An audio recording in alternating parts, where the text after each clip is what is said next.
You're listening to Happy Hour Hustle from the creative geniuses here at 834. We're funny, informative, and we swear. We talk all things marketing, communication, small business, plus we offer up hot takes on our industry and whatever else we feel like talking about. So, grab your drink of choice. It's always 5 o'clock at 834. And crank it up. Hey hustlers, welcome back. Today we have another cohort spotlight from the Women's Entrepreneurial Fellowship. I sat down with Caitlin McMahan, co-owner of Marcellus Metal Casters, a Michigan-based manufacturing company doing some really impressive work. Caitlin and I talked about what it's actually like to run a foundry, what she's most proud of, the biggest lessons she's learned as a business owner, and what's next for her and her team. She's thoughtful, driven, and genuinely passionate about the work. Here's our conversation. Caitlin, thank you so much for joining us today in Happy Hour Hustle. Happy to be here. This is exciting. So we always start by asking the same question. What is your drink of choice? Oh, my drink of choice. I love a Lynchburg lemonade. Oh, I actually don't know what's in that. What is that?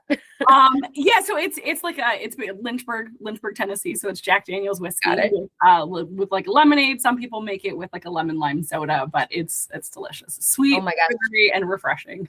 I'm gonna have to try that tonight. That sounds great. So we want to be here today to talk about your business and how you got started. So how would you describe your business when someone asks what it is that you do? Yeah, so I like to tell people that we're a niche manufacturing business. We make cast iron products. As far as how did we got started, we found it on Google. So I have a business partner and he was looking for opportunities out there and came across the listing on Google, and it was kind of, we reached out, made some connections and went from there. But part of the beauty of something like that is that, we entered an industry that we didn't know at all.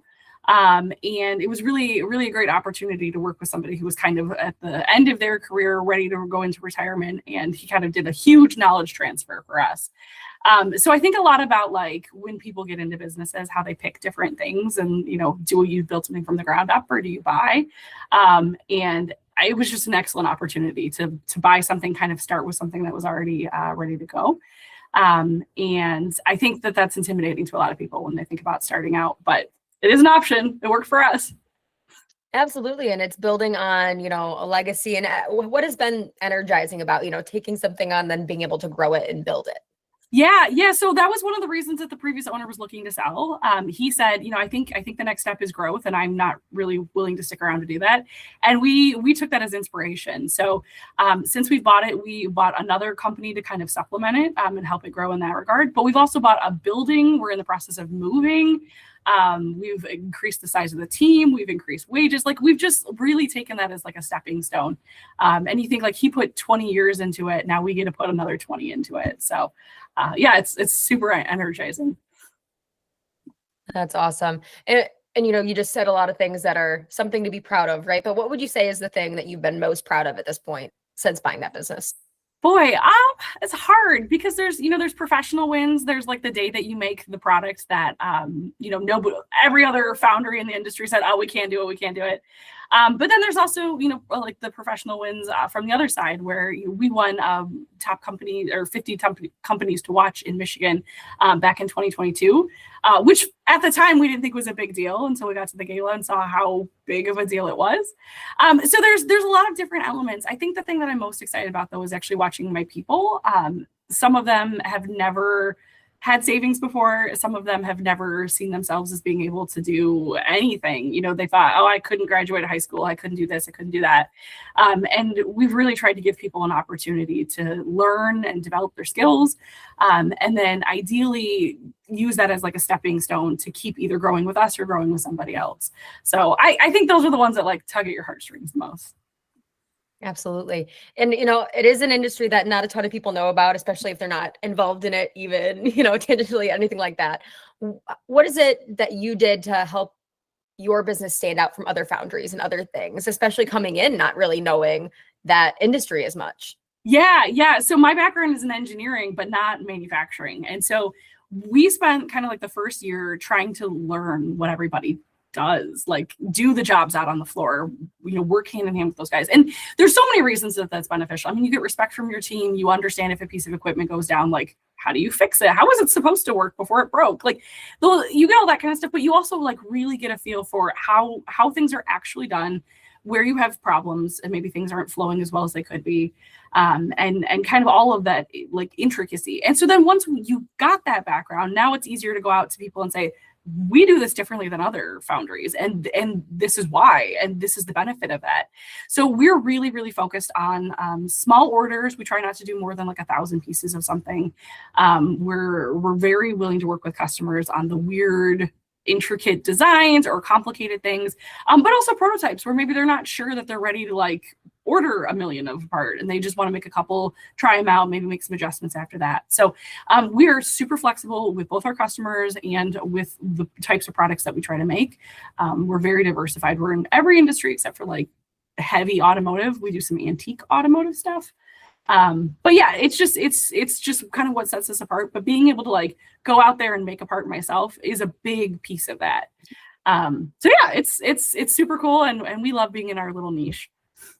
Yeah, I love that. No, not making anyone do something that you wouldn't do yourself, right? Yes. Yeah, absolutely. Yeah, I realize that in a bigger company, maybe, or if you start out further up in the food chain, maybe you wouldn't know how to do every job. But it's really, really hard for me to ask somebody to do something if I wouldn't go pick up the broom or if I wouldn't go, move it with the forklift. Like there's an expectation that I will do it if you can't be here today or, something like that, but I'm paying you to do it. So, we agree, like you're going to do it this time, but if something goes wrong, I can come help. So I like that part. Awesome. Yeah. What's one thing that you would say is creating momentum in your business right now, or that's got you excited? The move is like super scary and daunting. We've been talking about doing it for 3 years, but now that it's finally starting to go, I'm excited and my business partner is excited, but I also see it in the employees. We are trying very, very hard to keep everybody and help just get them to like move with us. We don't want to lose anybody or like have their jobs go away. But they see that as an investment in them and in the company and like growth, not only for the company, but also for them and potentially, stepping stones, bigger jobs down the road. So yeah, everybody's just energized by this. We're also super stressed by it, but mostly energized. Is there a recent moment that has reminded you of why you went out with your business partner and got this business, or why you got started, or why you keep going, being an owner? Yeah, it's weird. Like you just get these like little blips sometimes and you're like, oh yeah, that's why we do this.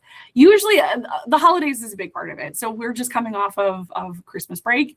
And it's just super cool to see the guys have money to be able to spend on things for their kids or their spouses. Most of them have never had a job where they get Christmas off, or we give a full paid week for Christmas, and they're just baffled by that. They're like, but wait, I don't have to come in like Christmas Eve. I'm like, no, of course not. I don't want to be here. You don't want to be here. So that is so, I don't know, it's refreshing to me to see them be excited about stuff like that. Because I know like then they come back at the start of January and they're like ready to go again. And they're still excited about their jobs. They're still excited to be here. And it's such a departure from the things that they've done in the past. So that is always a good reminder at the beginning of the year. Absolutely. What's a skill that you say you've grown the most as a business owner that this has taught you? Working with people. I am an introvert. I have never like sought out leadership type roles before. And then we just bought a business and like, it's the most leadership-y role there is. So yeah, I've definitely made a concerted effort to work on it, but also working just day in, day out with people has been a big method for growing that too. And what's a lesson that you say you've learned that's made your business stronger? Everyone has stumbles along the way, and that's part of, talking to other business owners and people that have been through it. But what would you say is a lesson you're like, okay, screwed up or did this, or, I'm going to be better because of this? Yeah, this is going to sound horrible, especially after I just talked about how much I love all my people. But I think the biggest one was I've never fired someone too early. And saying that sounds bad, but we've a couple 3 years ago, we got rid of one of our supervisors, and we were scared to do it because we knew that person had a lot of institutional knowledge that we were going to lose. And some of that was by design. That individual didn't really want to share a lot of that knowledge. But as soon as we got rid of him, everybody else said, oh, thank God. And we were like, wait, what? Like, you guys didn't like him either. Like, we got rid of him for professional reasons, but he was causing all sorts of like social problems we didn't know about. And it's just like, you never want to take somebody's job away. You never want to, know that his kids are, dad doesn't have a job. Like, you don't want to be in that position, but at the same time, you have the rest of your team to look out for. And thinking that, like, the first person who told me I'm quitting because of that person was like, oh, okay, no, we have to do something. So it's something that I've told other business owners since then, when I've heard them say, boy, I just really don't know what to do here. You can try like performance improvement plans and things like that. And by all means, you should start there. But I definitely feel like we made the right choice, but we waited too long. And looking back on it now, it's a lot easier to make those hard choices because of that experience. Like, we survived, we didn't go out of business because of getting rid of him, and everybody in the team was happier as a result. Right. Personnel is the hardest thing to get right, especially all the time. Yes. And then obviously one of the reasons we're here today is because you are part of the Women's Entrepreneurial Fellowship. How would you say being part of this fellowship has either supported your business, or what have you learned through it, just being in a group of women who've been through it? Yeah, so it's been amazing. Like, I have really enjoyed it, and we're still kind of early days into the program, or at least that's how it feels to me. But there's been so much like soul searching and thinking about like, okay, where do I see myself down the road, but also where do I see the business, and how do we align those things and get there? And I, like, somebody asked me the other day how much of my time I spend working on the business, working like in the business, which is a common question. Like, I hear business owners talk about this all the time, but when you actually like sit down and think about your time, I wasn't happy with my answer. I felt like, oh, wow, I spend way too much time working in it. And so this is a great opportunity to like realign, my personal strategy, the business strategy, and, how do we get those things to actually get to the same place that we want, instead of 10 years from now, oh, we're still unhappy and things are so not really going the way I want. So like Kim, who's running the program, for those of you maybe don't know that, but she's really pushed this idea of a 10-year shift, and where do you want to be in 10 years? And like, for me, I have a hard time thinking past like next Tuesday. So it's been a huge shift in just my mentality. Awesome. And then if someone wants to get to know you or get to know your business, where can they go? So we've got the business. It's marcellus-metalcasters.com. And we're always happy to get phone calls, emails. Happy to share both business knowledge, but also, industry knowledge. And then also I'm on LinkedIn for the first time ever. So we're just starting to get that up and running. Awesome. Well, Caitlin, thank you so much for taking the time today. I really appreciate it. Yeah, thanks for having me.